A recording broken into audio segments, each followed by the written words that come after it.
Hello दोस्तों, welcome in my channel गुरु की पाठशाला। और आज हम लोग मैथमेटिक्स पढ़ेंगे। मैथमेटिक्स का शुरुआती अध्ययन करेंगे। मैथमेटिक्स के विषय में, उसके सिलेबस के विषय में बताएंगे। और उसमें ये बताएंगे कि मैथमेटिक्स में कुछ क्वेश्चन कुछ लेसनों से बहुत ज़्यादा आते हैं। तो कुछ क्वेश्चन इतने आसान होते हैं कि उस क्वेश्चन के बिना आप एग्ज़ाम नहीं क्रॉस कर पाएंगे। क्वेश्चन तो बहुत आसान होता है, बेसिक क्वेश्चन होते हैं जो आपके एग्ज़ाम की दृष्टि से बहुत इम्पॉर्टेंट है। और यदि कुछ साधारण क्वेश्चन हैं जिसको आप आसानी से हल कर लें तो मेरिट में आना आसान हो जाता है। होता क्या है कि कुछ क्वेश्चन टफ होते हैं, कुछ आसान क्वेश्चन होते हैं, कुछ मध्यम किस्म के होते हैं। तो टफ क्वेश्चन तो टफे होते हैं, लेकिन जो आसान क्वेश्चन आप गलती कर देते हैं उसकी वजह से आपको खामियाजा भुगतना पड़ता है। तो आज सरस्वती पूजा है। आज जो है सरस्वती जी का पूजा किया जाता है, जो शिक्षा की मूर्ति मानी जाती हैं। तो सरस्वती जी की पूजा वंदन करके आप लोग जो है बसंत ऋतु में, ये बसंत ऋतु का आगमन भी माना जाता है सरस्वती पूजा को, और इसी को ऋतुराज भी कहते हैं। तो सरस्वती पूजा करके आप लोग मन लगाइए अपने पठन पाठन में। और ऋतुराज का मतलब होता है हर्षोल्लास, उमंग, ये सब आपके चहल पहल दिमाग में रहेगा। सभी लोग बड़े अच्छे से रहेंगे, खुश रहेंगे, मौसम अच्छा रहेगा। सर्दियों के मौसम से हम लोग उबरते हुए एक नए मौसम में प्रवेश कर रहे हैं। काफ़ी अच्छा मौसम रहेगा। तो उस मौसम में को और भी अच्छा बनाने के लिए आपको सफल होना बहुत ज़रूरी है। आपको जॉब पाना आपके लिए बहुत ज़रूरी है। तो आप सफल कैसे होंगे? जब आप एग्ज़ाम पास करेंगे। एग्ज़ाम कैसे पास करेंगे? जब आप एग्ज़ाम में अच्छे स्कोर करेंगे। तो अच्छे स्कोर करने के लिए मैथमेटिक्स का होना बहुत ज़रूरी है। तो मैथमेटिक्स के पहले हम लोग सिलेबस को जान लेते हैं। इस सिलेबस को जानने के बाद हम मैथ के कुछ क्वेश्चन को हल करेंगे। उसके बाद हम कंटिन्यूटी मैथ का टॉपिक बनाता रहूँगा। आप लोग देखते रहिए, अध्ययन करते रहिए। हमें आशा है कि आप लोग के लिए मैथ आसान हो जाएगा।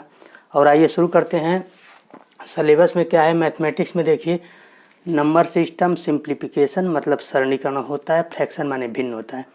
तो नंबर सिस्टम और सिंप्लीफिकेशन और फ्रैक्शन, ये तीनों टॉपिक से मिलाकर दो क्वेश्चन आपको प्रत्येक एग्जाम में, वो एग्ज़ाम छोटा हो, बड़ा हो, रेलवे हो, एसएससी हो, बैंक हो, ग्रुप डी हो, छोटे छोटे एग्ज़ाम हो या बड़े एग्ज़ाम हो, इससे सरली नंबर सिस्टम, सिंप्लीफिकेशन और फ्रैक्शन से दो क्वेश्चन पक्का फंस जाता है। लघुत्तम समापवर्त, महत्तम समापवर्त, एचसीएफ एंड एलसीएम, इससे कभी कभी एक क्वेश्चन आता है, कभी कभी नहीं क्वेश्चन आता है। और रेशियो, प्रोपोर्शनल, अनुपात समानुपात से तो पक्का क्वेश्चन आना है। इससे आपको दो क्वेश्चन मिल जाते हैं। एज रिलेशन, आयु संबंधी, इससे भी क्वेश्चन आपके एग्जाम में बनते हैं, आते हैं, निश्चित रूप से आते हैं। एवरेज से तो क्वेश्चन पक्का है, आना है। एलिगेशन, आजकल मिश्रण का भी बहुत प्रचलन चल रहा है, मिश्रण एलिगेशन से भी क्वेश्चन आते हैं। सबसे इम्पॉर्टेंट चीज़ ये है कि प्रतिशत और प्रॉफिट, लाभ, डिस्काउंट, लाभ, हानि, छूट और प्रतिशत, इसके बिना तो पेपर बनना ही असंभव है। आप किसी का पेपर उठा के देख लीजिए, एसएससी हो, बैंक हो, रेलवे हो, ग्रुप डी हो, या कोई सिंपल से सिंपल एग्ज़ाम हो, उसमें आप देखेंगे कि प्रतिशत और डिस्काउंट, लाभ, हानि से कम 4 और 5 क्वेश्चन हो जाते हैं। परसेंटेज, प्रॉफिट, लॉस, डिस्काउंट से 4 और 5 क्वेश्चन इससे हो जाना है।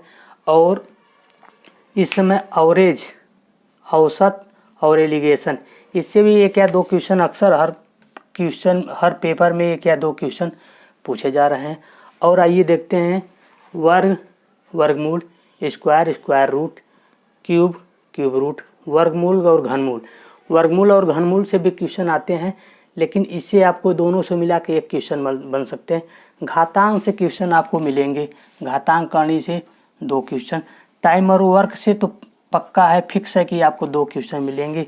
टाइम, डिस्टेंस एंड स्पीड, समय, दूरी, चाल, इसका भी बहुत प्रचलन है, इसका भी 3 क्वेश्चन या 2 क्वेश्चन इससे मिलेंगे।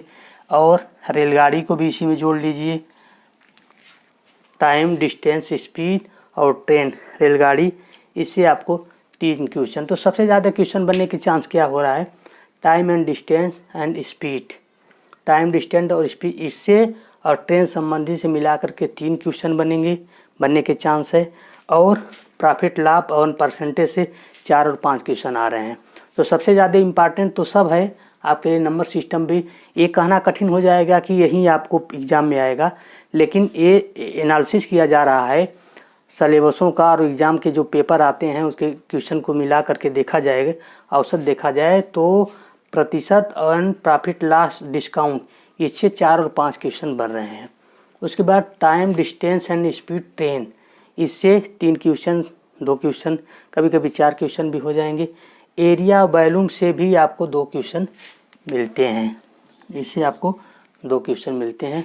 देखिए क्या हुआ, सिलेबस के एनालिसिस हम लोग इस कर लिए, तो इसमें देखिए कि इम्पॉर्टेंट आपको सब है, पढ़ना सब है, ऐसा नहीं है कि आपको कुछ इसमें छोड़ना है, कुछ बहुत ज़्यादा करना, ऐसा कुछ नहीं है।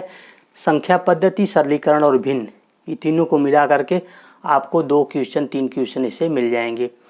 तो और सबसे इम्पॉर्टेंट या सबसे ज़्यादा आने वाले क्वेश्चनों की संख्या क्या होती है, परसेंटेज, प्रॉफिट लॉस और डिस्काउंट, ये दोनों से मिलाकर 4 क्वेश्चन 5 क्वेश्चन, कभी कभी 6 क्वेश्चन भी हो जाता है। नंबर सिस्टम, सिम्प्लिफिकेशन, फ्रैक्शन, इससे भी 2 या 3 क्वेश्चन, तीनों टॉपिक से मिला करके 2 या 3 क्वेश्चन इससे हो जा रहे हैं, तीनों टॉपिक को मिला करके। उसके बाद देखिए टाइम एंड वर्क, काम समय, इससे 2 क्वेश्चन आ रहा है, आजकल प्रचलन में है। तो आप अपनी तैयारी को जारी रखिए। जारी रखने के लिए आपको करना क्या पड़ेगा कि ये सिलेबस आप किसी भी एग्ज़ाम देने से पहले आप उसके सिलेबस को ज़रूर जान लीजिए।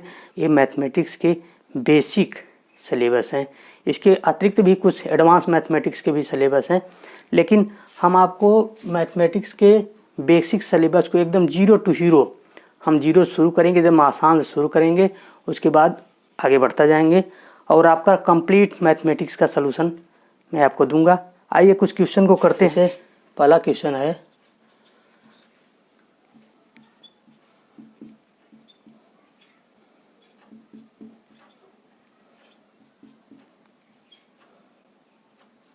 इसमें आपसे इकाई का अंक पूछ देगा कि 123, 408, 136, 101 में इकाई का अंक क्या होगा।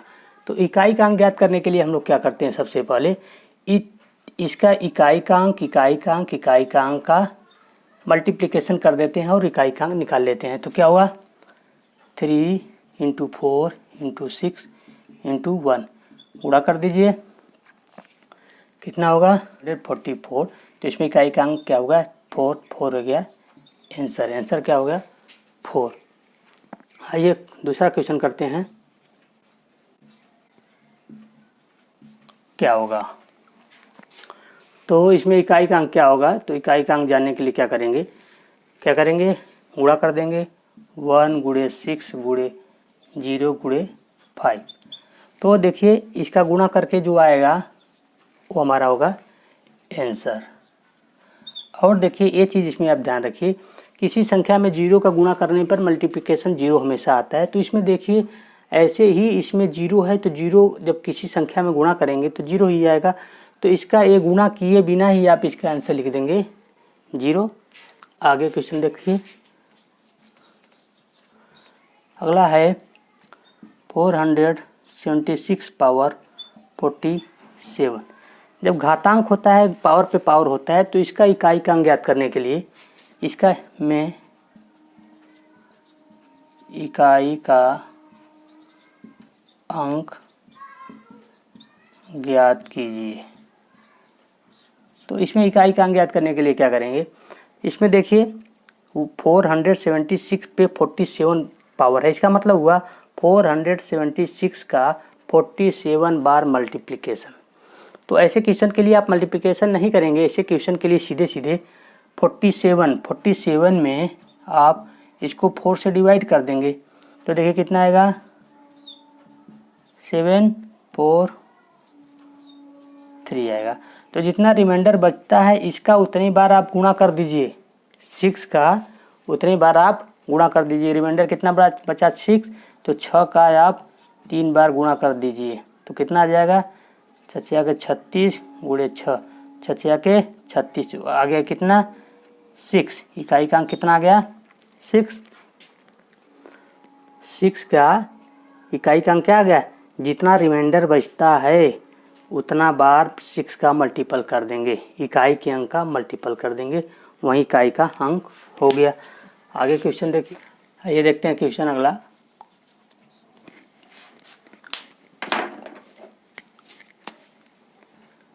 456 पावर 4961। तो इसमें इकाई का अंक में इकाई का अंक ज्ञात कीजिए।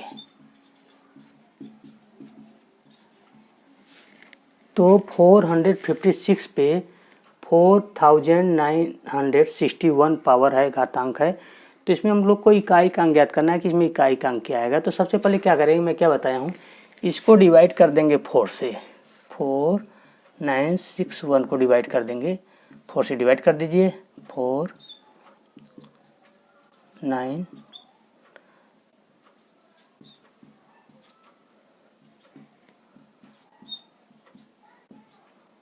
1। तो देखिए रिमाइंडर इसमें क्या बचा, रिमाइंडर 1 बचा। तो जब रिमाइंडर 1 बचा तो 6 का 1 बार गुणा, 6 का 1 बार 6 1 जा 6, आंसर आ गया 6। दूसरा क्वेश्चन देखिए 15109 पावर 102। अब देखिए इसमें क्या होगा, इसमें फिर इसमें इकाई का अंक ज्ञात करना है। मैं इकाई का अंक ज्ञात कीजिए। तो 102 में 4 का भाग दे दीजिए। तो ऐसे 102 में 4 का भाग देंगे तो रिमाइंडर कितना आएगा 2। तो इसमें शेष कितना आएगा 2 आएगा, भाग करके देख लीजिए। तो इस 9 का 2 बार गुणा करेंगे, 9 का 2 बार, 9 गुणे 9 81। तो इकाई का अंक कितना आ गया 1 आ गया। नंबर कुछ ऐसा है 501210। इस पे कुछ पावर है, जो भी पावर हो, कुछ भी पावर हो। तो इसके अंत में 1 है, 0 है 2। तो यहाँ जब अंत में, नंबर के अंत में जब 0 हो तो 0 का जितना बार भी मल्टीप्लिकेशन कर लिया जाए, गुणा कर लिया, 1 बार 2 बार 3 बार 4 बार, इसका मतलब ये हुआ कि 501210 का 912 बार गुणा है, मल्टीपल है। तो मल्टीपल करके निकालना संभव नहीं है, तो हम लोग ट्रिक विधि लगाएंगे। तो ट्रिक विधि में क्या है कि यदि इसमें के अंत में 0 हो तो 0 का आप कितने बार भी गुणा कर देंगे 0 आएगा। तो इसका आंसर क्या आ जाएगा, आंसर क्या आ जाएगा 0। इसी प्रकार से यदि कोई क्वेश्चन हो 21461, तो इसके पावर यहाँ कुछ भी हो, कुछ भी पावर हो, तो 1 का चाहे आप जितना बार मल्टीपल कर लीजिए, तो इसका आंसर क्या आ जाएगा 1। इसी प्रकार से यदि किसी के अंत में 5 हो, इसके पावर है और इसका इकाई का अंक ज्ञात करना है, तो 5 का गुणा 1 बार करेंगे, 5 गुणे 5 जब करेंगे तो 25। तो चाहे जितना बार पावर, चाहे जितना बार हो, इसका आंसर कितना आएगा। समझ में आ रही है बात हमारी। तो यदि किसी नंबर के अंत में 0 हो, 1 हो और 5 हो और 6 हो, या तो 6 हो, जैसे 2176, इसके पावर यहाँ कुछ हो, कोई भी संख्या हो, तो इसमें आंसर क्या आएगा इसका 6। तो आप ये याद कर लीजिए कि यदि किसी नंबर की अंत में 0 1 5 6 हो, इसके पावर कुछ भी हो, तो इसमें इकाई का अंक क्या आ जाएगा 0, इसका 1, इसका 5, इसका 6 है।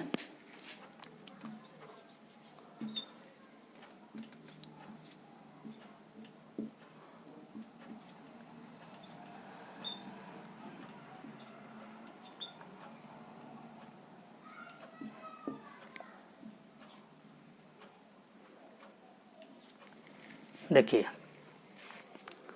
तो यहाँ देखिए इसमें क्या है 7 है, तो 106 में भाग दे देंगे, कितना का 4 का, 106 में भाग दे देंगे 4 का, रिमाइंडर कितना आएगा 2 आएगा। तो 7 का 2 बार गुणा करेंगे, 7 गुणे 7 कितना आएगा 49। तो इकाई का अंक 9 हो गया। इसमें देखिए 1 वाले में तो आपको बताया हूँ कि यदि 1 में क्या होगा, इकाई का अंक 1 ही आएगा। तो इसमें इकाईकांक कितना आया, इसमें इकाईकांक 9 आ गया और प्लस का निशान आ गया, इसमें इकाईकांक 1 आ गया, तो कितना हुआ 10 हुआ। तो इकाईकांक कितना आ जाएगा 0।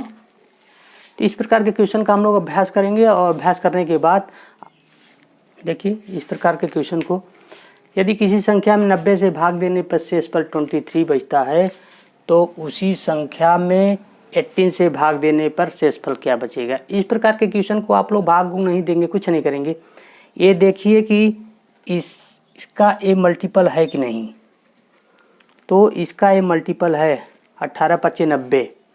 तो ऐसे क्वेश्चन को क्या करेंगे, जो पहला वाला शेषफल बचा है 23, उसमें जिस संख्या से भाग दिया जाए, 18 से भाग देना है, भाग दे दीजिए, कितना आएगा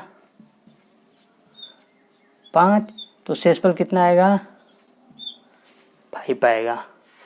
तो ऐसे क्वेश्चन को हल नहीं करेंगे, डिटेल इसका हल नहीं करेंगे, मैं इसको डिटेल आपको बता दूंगा। मैं जब डिटेल वीडियो बनाऊंगा तो इसमें इसका आप भली भांति समझ लेंगे, देख लेंगे। बस आप ये समझ लीजिए, यदि किसी संख्या में 90 से भाग देने पर शेषफल 23 बचता है तो उसी संख्या में 18 से भाग देने पर शेषफल क्या बचेगा।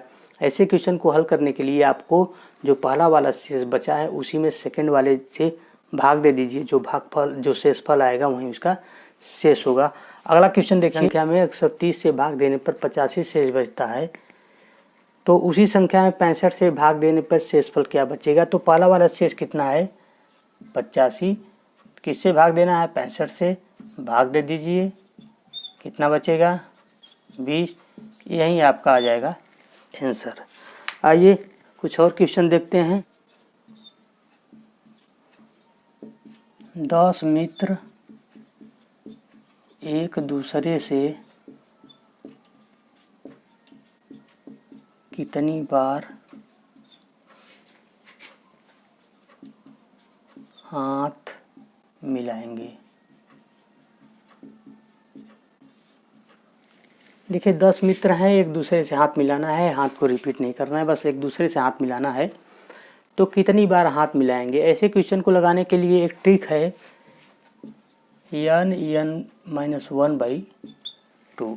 आप इसको ट्रिक को याद कर लेंगे, इसको मैं जब डिटेल बताऊंगा तो इसको आपको अच्छे से समझाऊंगा डिटेल कि कैसे ये क्यों ऐसा हो रहा है। तो ऐसे सवाल को लगाने के लिए आप सीधे सीधे करेंगे, 10 मित्र हैं, एक दूसरे से हाथ मिलाना है तो कितने बार हाथ मिलाएंगे। तो इसका ट्रिक है n(n-1/2). तो क्या हो जाएगा 10(10-1/2). कितना जाएगा 10 आ गया 45 आंसर। एक और क्वेश्चन कर लीजिए इसी प्रकार से, एक और क्वेश्चन कर लीजिए। तो कितनी बार हाथ मिलाएंगे। तो आप इसका कुछ नहीं करेंगे, सीधे मेरा ट्रिक याद करिएगा कि n(n-1/2). n का मान कितना है 6, 6-1/2 कितना हो जाएगा 6 × 5, 6×5 = 30, 30 में 2 का भाग दे देंगे 15। तो इस प्रकार से मैथमेटिक्स का मैं आपको अच्छे से अच्छा ट्रिक बताऊंगा, अच्छे से अच्छे क्वेश्चन बताऊंगा। आप लोग मेरे साथ बने रहिए, देखते रहिए, मेरे चैनल को सब्सक्राइब और लाइक करिए।